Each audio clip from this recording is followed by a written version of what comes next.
मैं साल में कम से कम 2 या 3 बार अपने पैतृक गांव जरूर जाता था। मुझे गांव का परिवेश हमेशा आकर्षित करता था। इस कारण मैं अपने बच्चों को भी कभी कभी साथ ले जाता था।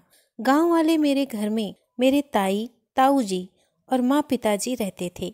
बाकी के हम सारे भाई बहन जो शहरों में बस गए थे, छुट्टियों के दौरान यहाँ उनके पास रहने आ जाते थे।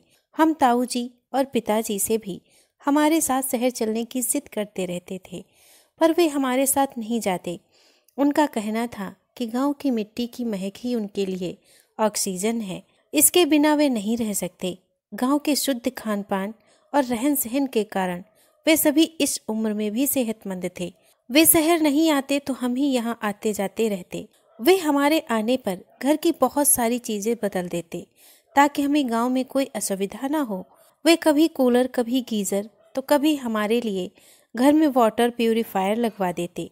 पर इस बार वे बगीचे वाली जगह पर हमारे लिए नई सुख सुविधाओं वाले कमरे बनवा रहे थे। जब मैंने गांव वाले घर पर पहुंचकर पेड़ों को कटते हुए देखा तो दंग रह गया। कई पेड़ों के साथ मेरा बहुत प्रिय आम का पेड़ भी कटने वाला था। तभी मैं आ गया और मैंने ताऊ जी से पूछा, ताऊ जी आप पेड़ क्यों कटवा रहे हैं? बेटा, तुम लोगों को छोटे छोटे कमरों में दिक्कत होती है और जब तुम सब इकट्ठा यहाँ आते हो तब तुम लोगों को कमरे भी कम पड़ जाते हैं।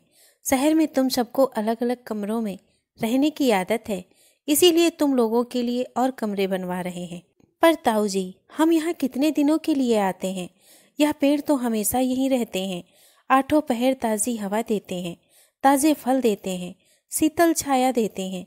आपको याद है मेरे 5वें जन्मदिन पर आपने ही मुझसे यहाँ यह आम का पेड़ यह कहकर लगवाया था कि तुम भी इस पेड़ की तरह बढ़ना और इस पेड़ की तरह सदा सबका मंगल करना। यह कहता हुआ मैं उदास हो गया तो ताऊ जी बोले, बेटा तुम सबको असुविधा ना हो इसीलिए हम यहाँ से पेड़ कटवा कर कमरे बनवा रहे थे।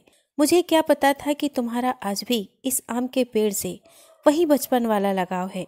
तुम लोग तो शहरों में पेड़ों को कोई महत्व नहीं देते। यही सोचकर हमने इन्हें हटाना चाहा। आप सच कह रहे हैं ताऊ जी, हम शहरी लोग बहुत स्वार्थी हो गए हैं, तभी हमारे शहर में शुद्ध हवा नहीं है, साफ वातावरण नहीं है। इस शुद्ध वातावरण की चाह लेकर ही तो मैं गाँव आता हूँ। गाँव से भी अगर यह हरियाली चली गई तो हम फिर शुद्ध वातावरण के लिए कहाँ जाएंगे? तभी पास खड़े पिताजी बोले, अभी भी कुछ नहीं बिगड़ा, रुकवा दो काम और बचा लो अपना आम। मैं खुश होता बोला, जी पिताजी, हम यहाँ एक साथ इन्हीं पहले से बने कमरों में रह लेंगे, मगर इन पेड़ों को नहीं कटने देंगे। तभी मेरा 8 साल का बेटा बोला, हाँ दादाजी, मैं इसमें हर साल झूला झूलता हूँ। मुझे भी कोई शहरी सुविधा नहीं चाहिए, मुझे तो बस इन पेड़ों पर झूले और इनके मीठे फल चाहिए। मेरे बेटों को दुलराते हुए पिताजी बोले, नई पीढ़ी के बच्चों में प्रकृति के प्रति प्रेम होना कितना सुखद है। चलो आज हम कच्ची जमीन पर ढेरों पेड़ लगाएं ताकि सालों बाद जब तुम्हारे बच्चे यहाँ आए तो वे भी तुम्हारे द्वारा रोपे गए पेड़ों में झूला झूलें। पिताजी की इस बात पर सभी जोर से हंस पड़े और मैं आम के पेड़ से किसी मित्र की तरह प्रेमवश लिपट गया। आम का पेड़ भी जैसे प्रसन्न होकर मुझ पर अपनी पत्तियां बरसाने लगा। दोस्तों, अगर आपको ये कहानी पसंद आई हो तो प्लीज़ इसे लाइक और शेयर करें। अगर आप हमारे चैनल पे नए हैं तो प्लीज़ इसे सब्सक्राइब करें। धन्यवाद।